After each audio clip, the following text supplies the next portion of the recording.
तो गाइस आज हम लोग क्लास 10 एक्सरसाइज 3.1 का क्वेश्चन नंबर फर्स्ट का सॉल्यूशन करेंगे।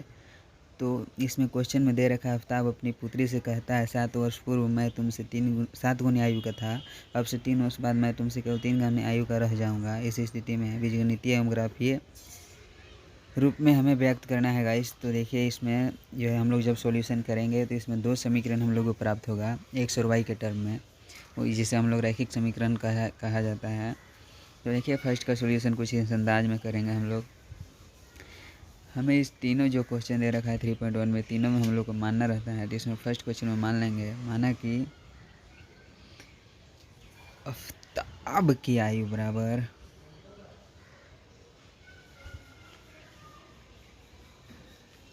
x वर्ष, और फिर उसी प्रकार से हम जो है क्या बोलते हैं, उसकी पुत्री की जो आयु है, उसके पुत्री की आयु का मान क्या मान लेंगे गाइस, तो y वर्ष मान लेंगे। उसके पुत्री की आयु इक्वल टू y वर्ष।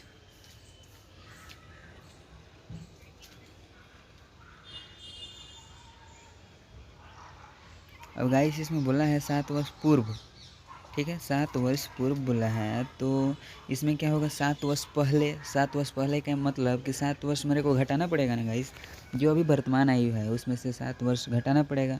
अभी मान लेते हैं किसी का 60 वर्ष है, तो 60 वर्ष पूर्व पूछेंगे तो वो क्या बताएगा कि 53 वर्ष था, यही तो घटाएगा ना। 60 में से क्या 7 को घटाया होगा तो 53 आया। तो उसी प्रकार से इसको घटा लेते हैं, तो x-7 वर्ष, यहाँ भी वर्ष लिख लेते हैं, वहाँ भी वर्ष लिख लेते हैं। अब उसी प्रकार से 7 वर्ष पूर्व उसके पुत्र की आयु अगर जो कोई पूछेगा तो यानी कि 7 घटाएंगे हम लोग, क्योंकि 7 वर्ष पहले की बात किया है ना। 7 वर्ष बाद की बात कहता तो हम लोग इसमें प्लस करते। पुत्र की आयु क्या हो जाएगी, पुत्री की आयु इजकल टू y-7 वर्ष।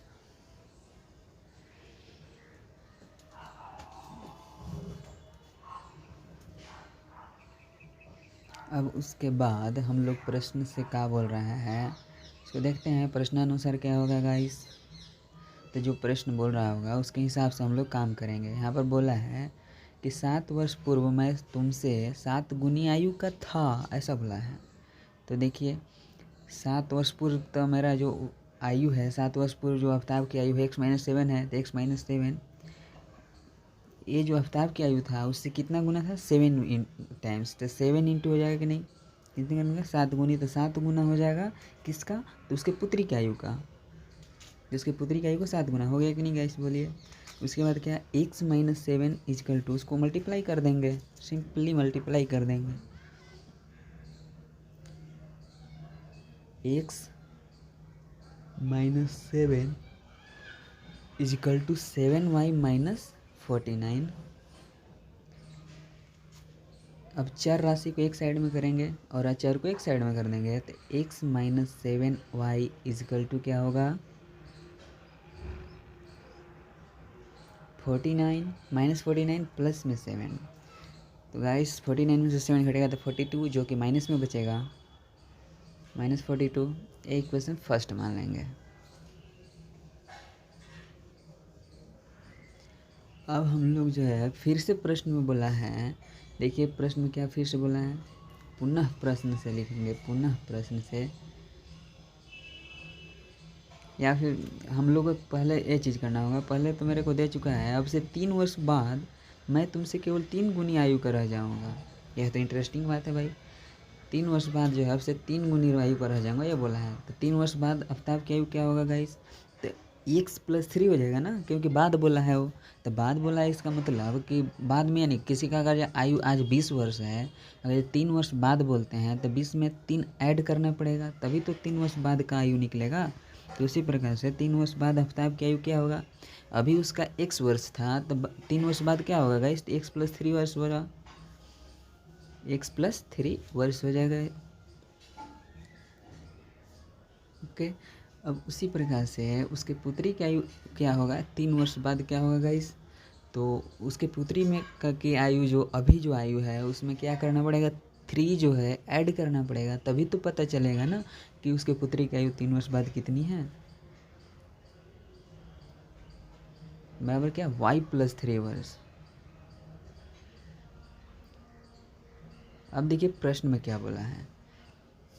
प्रश्न में बोला है कि अब से 3 वर्ष बाद मैं तुमसे केवल 3 गुनी आयु का रह जाऊंगा। इसका मतलब कि जो x + 3 है, जो 3 वर्ष बाद की आयु है किसकी, आफ्ताब की, तो 3 गुनी आयु का रह जाएगा। ऐसा क्वेश्चन में बोल रखा है, आप देख सकते हैं कि क्वेश्चन में बोल रखा है अब से 3 गुनी आयु का केवल रह जाऊंगा। तो x + 3 = क्या होगा, 3 गुनी किसका, तो उसकी पुत्री की आयु का। तो 3, देखिए x + 3 = क्या होगा,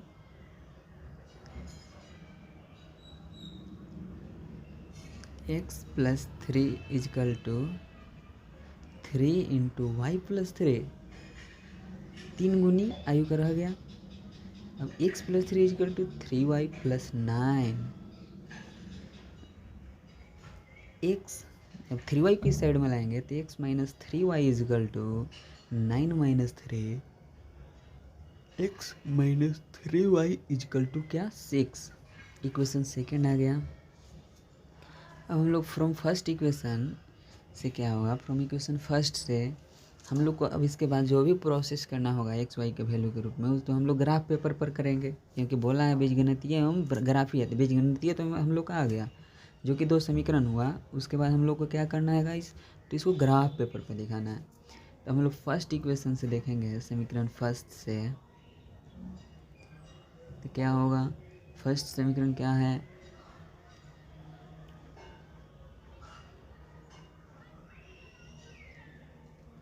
यदि x = 0 ले लेते हैं, y = क्या होगा, x के जगह पे 0 रख देंगे तो देखिएगा इस y = हो जाएगा, x के जगह पे 0 रख दिए तो y = क्या होगा, 6 हो जाएगा ना। समझ में आ रहा है ना गाइस, कैसे कैसे हुआ।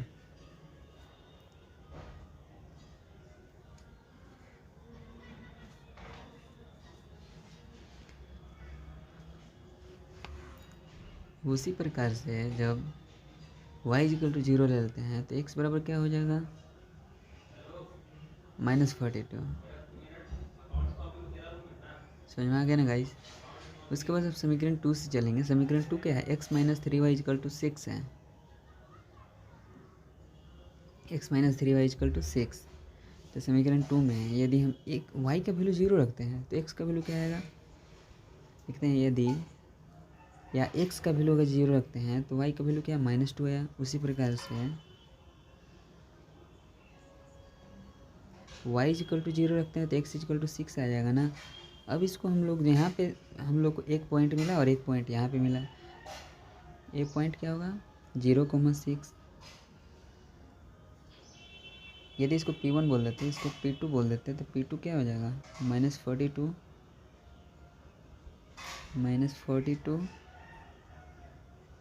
0। इसको R1 R2 बोलते हैं पॉइंट को। R1 में क्या हो जाएगा, 0, -2।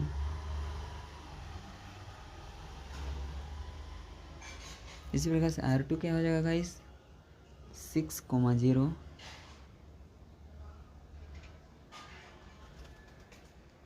ये दोनों पॉइंट एक समीकरण से निकल कर आया है। इसी समीकरण को हम लोग जो है पॉइंट के रूप में हम लोग ग्राफ पेपर पर देखेंगे। देखिए गाइस, एक सभी के कन्फ्यूजन रहता है कि जो हम लोग समीकरण फर्स्ट से जो 2 पॉइंट निकाले थे P1 P2 वो कैसे निकला। तो गाइस देखिए, समीकरण हम लोग का था x - 7y = -42। अब इसमें हम लोग क्या किए, फर्स्ट में x = 0 लिए थे। तो जब x = 0 लेंगे तो क्या होगा, 0 के x के जगह पर 0 रखेंगे, -7y होगा, = क्या, -42। अब यहाँ पे क्या होगा, जब y = करेंगे तो -42/-7 होगा। माइनस माइनस तो खत्म हो जाएगा ना, ये प्लस हो जाएगा। तो उसके बाद क्या, 6 बचा ना यहाँ पे, तो y = 6 इसीलिए मैंने लिखा था। उसी प्रकार से जब यदि y = 0 करते हैं हम लोग तो x = क्या होगा,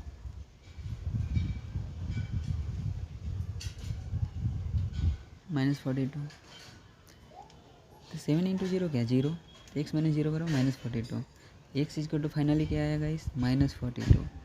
यही हम लोग का जो है P1 P2 पॉइंट था। P1 पॉइंट क्या था, 0,6। उसी प्रकार से जो P2 पॉइंट था वो था -42,0। हो गया। यही 2 पॉइंट हम लोग का निकल कर आया था, जो आप देख सकते हैं समीकरण फर्स्ट से जब हम लोग निकाले थे तो 2 पॉइंट यही था, 0,6 -42,0। उम्मीद है गाइस आप लोग को ये क्वेश्चन अब अच्छी तरह से यहाँ पे समझ में आ गया होगा। यदि अभी भी दिक्कत है तो कमेंट में ज़रूर बोलिएगा। मैं जो है पूरी कोशिश करूँगा कि आपके डाउट को सॉल्यूशन दें। आपकी हर एक डाउट का सॉल्यूशन करना ही मेरा काम है। अब आगे का प्रोसेस देखते हैं गाइस। आगे का प्रोसेस हम लोग जो है ग्राफ पेपर पर करेंगे। एक ग्राफ पेपर की ज़रूरत पड़ेगा और ग्राफ पेपर पर हमेशा याद रखिएगा कि आप लोग हमेशा पेंसिल का ही यूज करिएगा। तो देखिएगा इस प्रकार से हम लोग जो है लाइन जो है ड्रॉ कर लेंगे ग्राफ पेपर पे। ऊपर में y होता है, नीचे में क्या होता है गाइस, y डैश होता है। राइट साइड में x होता है और लेफ्ट साइड में x डैश होता है। x डैश का मतलब नेगेटिव वाला, मतलब x का जो भी टर्म नेगेटिव में होगा हम लोग बाएं साइड में जाएंगे और x का जो भी टर्म पॉजिटिव होगा वो दाएं साइड में लिखा जाएगा। और उसी प्रकार से y का जो टर्म पॉजिटिव में होगा, प्लस में जो y का टर्म होगा वो क्या होगा, ऊपर साइड में होगा। और y का अगर जो निगेटिव टर्म कोई चीज़ होगा तो क्या होगा, नीचे के साइड में होगा। याद रखिएगा इस चीज़ को।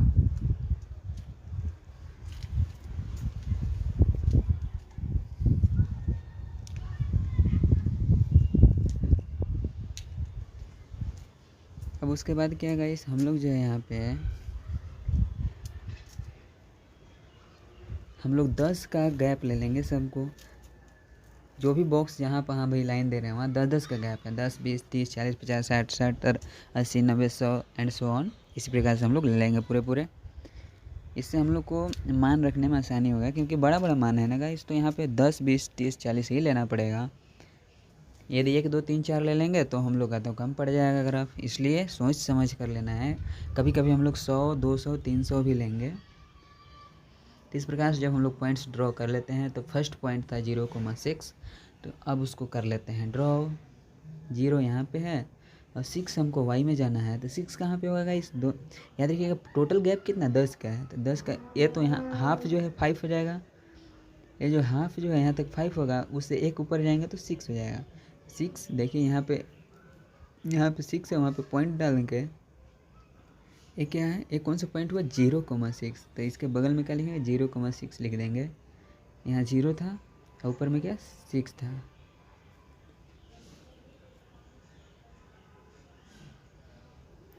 ये हो जाएगा 0,6। ये पॉइंट फर्स्ट हो गया। अब सेकेंड पॉइंट क्या था हम लोग का, -42,0 था ना, मतलब x में हम लोग को -42 जाना है, मतलब बाएं साइड में जाएंगे, क्योंकि बाएं साइड में ही हम लोग का निगेटिव होता है। तो देखिए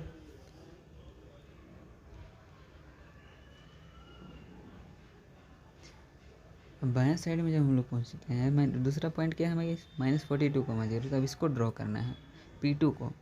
देखिए P2 -42 का है तो 40 है, 41 और 2 कर दिए तो यहीं -42 हो जाएगा। अब चूँकि y में 0 जाना है तो वहीं पर हो जाएगा -42,0। 1, 2, 3 जाना रहता तो ऊपर जाते हैं हम लोग, लेकिन कहीं पे नहीं जाना है, इसलिए -42,0 कहाँ होगा, जहाँ पे -42 x में होगा। ये पॉइंट क्या होगा -42,0। अब ये दोनों जो पॉइंट आए हैं ये दोनों को मिला देंगे।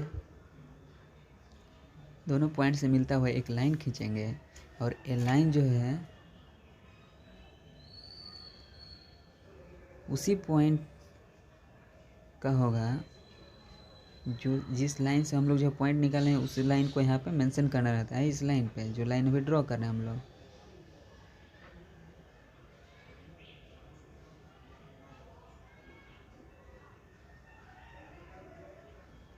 उस लाइन को हम लोग यहाँ पे ड्रॉ कर देंगे। क्या था गाइस, x -7y = -42, यही लाइन था। अब सेकेंड लाइन के पॉइंट की ओर हम लोग बढ़ेंगे। सेकेंड लाइन का पॉइंट क्या था गाइस,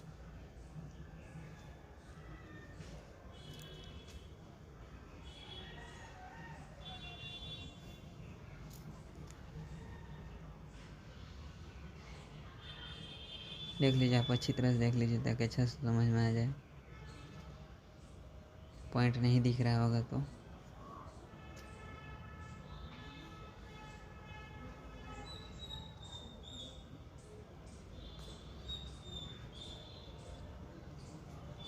अब हम लोग समीकरण सेकंड में पहुंचेंगे। सेकंड का पॉइंट R1 R2 है जो कि 0, -2 और 6, 0 दो पॉइंट दे रखे हैं।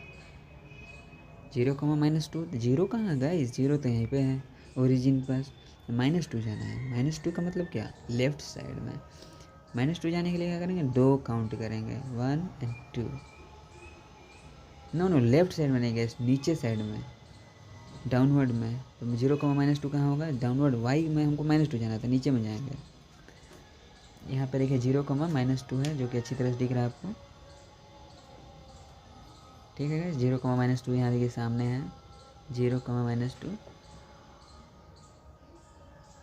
तो हम लोग कहाँ पहुँचेंगे, सेकंड पॉइंट में पहुँचेंगे। सेकंड पॉइंट कुछ इस प्रकार से दे रखा था, क्या था हम लोग निकाले थे उसको, जो कि क्या था गाइस, 6, 0। अब इसको ड्रॉ करते हैं। 6 में जाना है, 6 ढूंढिए एक्स, यहाँ से यहाँ तक कितना है गाइस, 10 है। 10 है तो आधा क्या होगा, 5, 5 से 1 आगे जाएंगे तो 6। 6 यहाँ पे हो गया 6, 0 यानी कि वाई में 0, तो वहीं पे पॉइंट जो है 6, 0 हो जाएगा। 6, 0 ये पॉइंट है। अब इस दोनों पॉइंट को मिला देंगे आपस में।